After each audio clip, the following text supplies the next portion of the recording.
मैं सुशील कुमार और आप देख रहे हैं मूल निवासी भारत यूट्यूब चैनल। आज हम हैं कानपुर देहात में और यहाँ पर ईवीएम के खिलाफ तीसरे चरण में जो आंदोलन है वो रैली प्रदर्शन का आंदोलन आज भारत मुक्ति मोर्चा के द्वारा सफल हुआ है और जिला मुख्यालय पर आज इन लोगों ने ज्ञापन दिया और मैं इन लोगों से बात करूँगा कि किस मुद्दे को लेकर आज ये लोग जो है यहाँ पर इकट्ठे हुए हैं।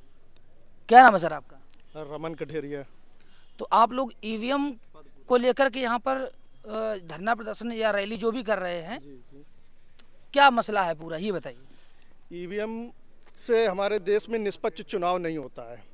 ईवीएम के खिलाफ में हमारे देश में जितनी भी भाजपा के विपरीत पार्टियां हैं सभी ने सवाल खड़ा किया है, निरंतर सवाल खड़ा किया जा रहा है, लेकिन इसके उपरांत भी चुनाव आयोग हरकत में नहीं आता है। और सुप्रीम कोर्ट से माननीय बावन मेश्राम साहब पारदर्शिता ईवीएम से चुनाव नहीं होता है ये केस जीते और उन्होंने ये साबित भी किया। इसके बावजूद भी चुनाव आयोग लगातार भाजपा का समर्थन करते हुए ईवीएम के विरोध में काम नहीं कर रहा है। इसलिए हम लोग भारत मुक्ति मोर्चा ये संगठन पूरे देश में माननीय बावन मेश्राम साहब भारत मुक्ति मोर्चा के राष्ट्रीय अध्यक्ष जी के द्वारा ये पूरे देश में आह्वान किया गया, धरना प्रदर्शन किया गया और चरणबद्ध आंदोलन किया गया। आज ये 16 जनवरी को तीसरा चरण भारत मुक्ति मोर्चा ईवीएम के खिलाफ आंदोलन कर रही है और इसका ज्ञापन जिलाधिकारी महोदय जी को अभी दिया है। और चुनाव आयोग कहता है, उस दावा करता है निष्पक्ष चुनाव करने का। चुनाव देखिए, जब तक ईवीएम रहेगी जब तक हम कैसे मान लेंगे। अभी 1% उन्होंने भी 50% का दावा किया था कि वीवीपैट मशीन लगाएंगे, लेकिन ईवीएम में अभी वीवीपैट मशीन ही नहीं लगी, तो हम कैसे पारदर्शिता साबित कर सकते हैं। हमने किसको वोट दिया ये साबित नहीं कर पा रहे हैं, तो हम पारदर्शिता कैसे साबित कर दें कि ईवीएम से पारदर्शिता चुनाव हो रहा है। क्या नाम है सर आपका? अजय कुमार कुशवाहा। क्यों आप लोग ईवीएम हटाना चाहते हैं? ईवीएम से निष्पक्ष और पारदर्शी चुनाव नहीं होते हैं।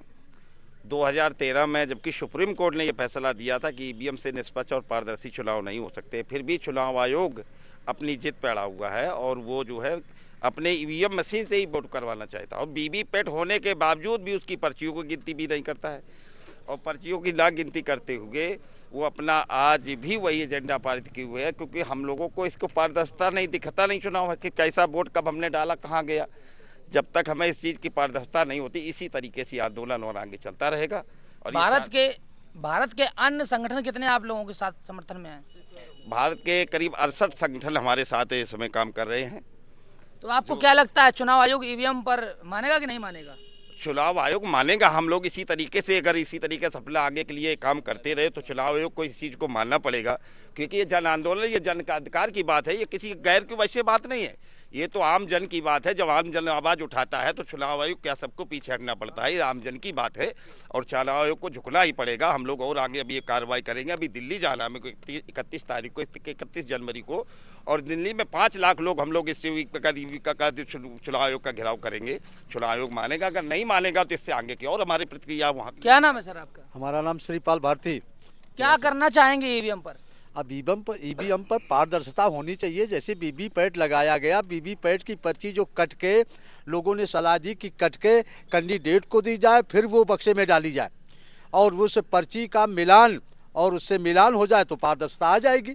कितने सालों से आप बावन मेश्राम के साथ आंदोलन कर रहे हैं? 2013 से आंदोलन ही चल रहा है ईवीएम के विरोध में और इसके सारे बहुत प्रमाण, कहीं कहीं तो लोकसभा और विधानसभा में मानक से ज्यादा वोट निकला।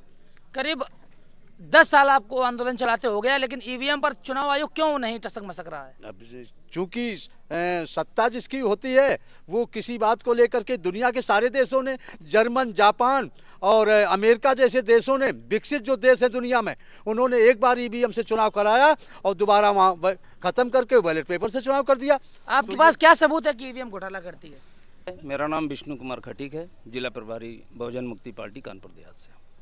ईवीएम से घोटाला होता है ये तो स्पष्ट दिख रहा है।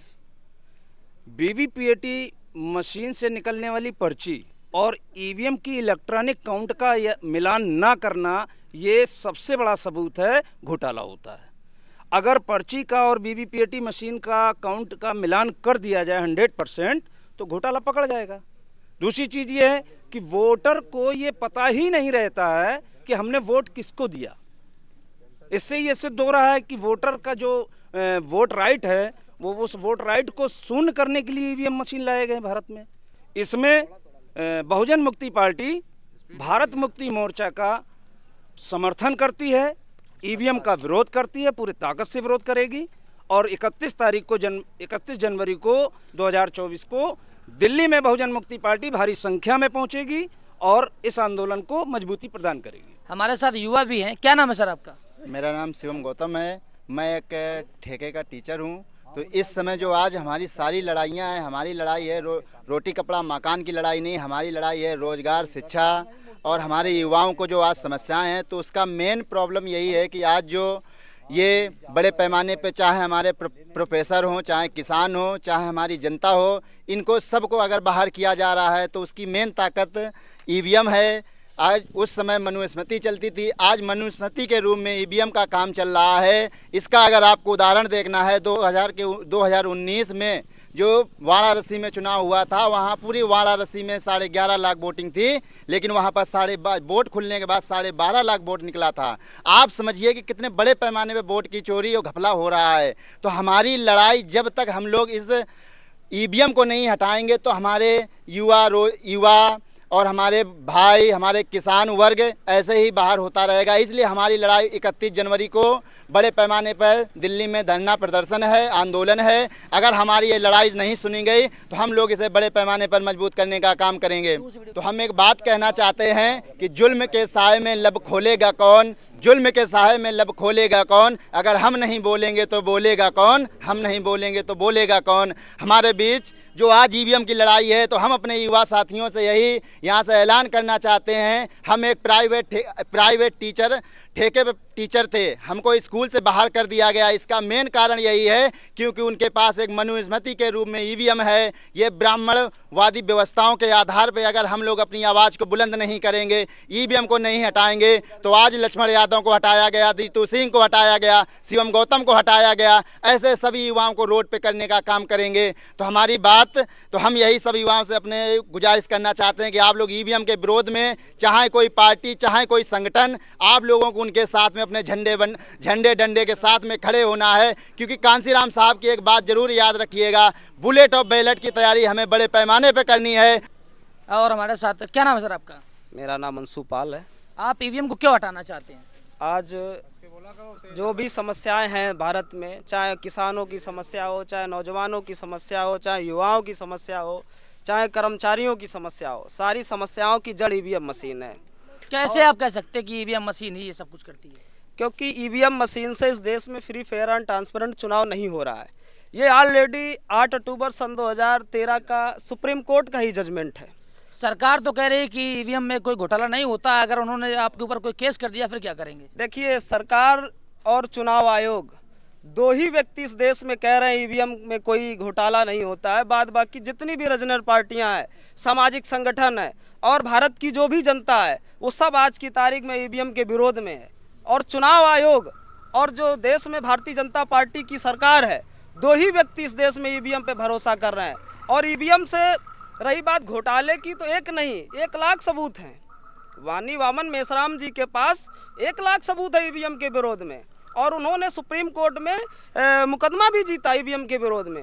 सुप्रीम कोर्ट ने ऑलरेडी जजमेंट भी दिया कि ईवीएम में फ्री, फेयर एंड ट्रांसपेरेंट चुनाव नहीं हो सकता है। उसी वजह से वीवीपैट का जो फैसला आया, लेकिन भारत सरकार, चुनाव आयोग वीवीपैट की गिनती नहीं करा रहा है। यही सबसे बड़ा सबूत है कि ईवीएम से घोटाला हो रहा बड़े पैमाने पर। हमारे साथ महिलाएं भी हैं, क्या नाम है मैडम आपका? मेरा सुधा गौतम है। सभी लोगों को जय मूल्यवासी। देखिए, जो हमारा चुनाव हो रहा है, जो वोट पड़ रहे हैं, तो मशीन से पारदर्शी वोट नहीं हो रहा है। और बहुत जगह इस तरह से मतलब परीक्षण किया गया है कि वोट पड़े हैं और उनकी गणना होने के बाद उनका 0 आया है। तो इतना सब और चुनाव आयोग मानने को तैयार नहीं है। इसीलिए हम लोग एक जगह होके और सब लोग अपनी बहुमत को और इकट्ठा हो कि ये सिद्ध करना चाहते हैं कि हमारा जो वोट पड़े वो बैलेट पेपर से पड़े। 31 तारीख को दिल्ली में बड़ा महा आंदोलन आप लोगों ने घोषित किया है, तो कितने संख्या में आप लोग पहुंच रहे हैं कानपुर देहात से? अब यहाँ कम से कम बहुत 10 लाखों की संख्या में वहाँ पर पहुँचेंगे, क्योंकि जनता परेशान है। उनका वोट वो किया जाता है, गायब किया जाता है, वोट चोरी किया जाता है, तो वहाँ लाखों की संख्या में। इस उम्र में दादाजी भी इस आंदोलन में शरीक हुए हैं, आप क्या कहना चाहेंगे ईवीएम पर? ईवीएम से लोकतंत्र की हत्या हो गई है और जो वास्तव में हमारे दबे कुचले लोगों की या बुलंद आवाज़ करने वाले हैं, उनका ईवीएम से जो है वो विधानसभा और लोकसभा में नहीं पहुंच रहे।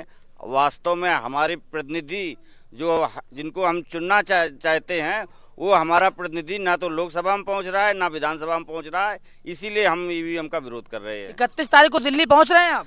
जी जरूर पहुंचेंगे और वहाँ लाखों की तादाद में लोग पहुंचेंगे। युवाओं से क्या कहना चाहेंगे इस वीडियो के माध्यम से? युवाओं से मेरी यही अपील है कि ईवीएम का बहिष्कार करो और जो है संविधान को बचाओ। अगर संविधान नहीं बचेगा तो युवाओं का क्या है, सारे देश के नागरिकों का भविष्य अंधकार में हो जाएगा। माताजी क्या नाम है आपका? राम देवी। ईवीएम को हटाना चाहती हैं? हाँ जी, हम ईवीएम हटाना चाहते हैं, बैलेट पेपर लाना चाहते हैं। बैलेट पेपर से चुनाव चाहिए। क्या नाम है आपका? मिथिलेश कुमारी। ईवीएम पे भरोसा नहीं है? नहीं भरोसा। आपको भरोसा है कि नहीं है? नहीं है। कहाँ से आई हैं आप? देख ईवीएम हटाना चाहती हैं? हाँ। तो आप लोग देख रहे हैं कि भारी संख्या में भारत के 567 जिलों में इनका दावा है कि हम लोग 567 जिलों पर आज रैली कर रहे हैं और यहाँ कानपुर देहात में भी लोगों ने रैली की। ये लोग ईवीएम को हटाना चाहते हैं। इस तरह की खबर देखने के लिए हमारे चैनल मूल निवासी भारत के साथ जुड़े रहिए। धन्यवाद।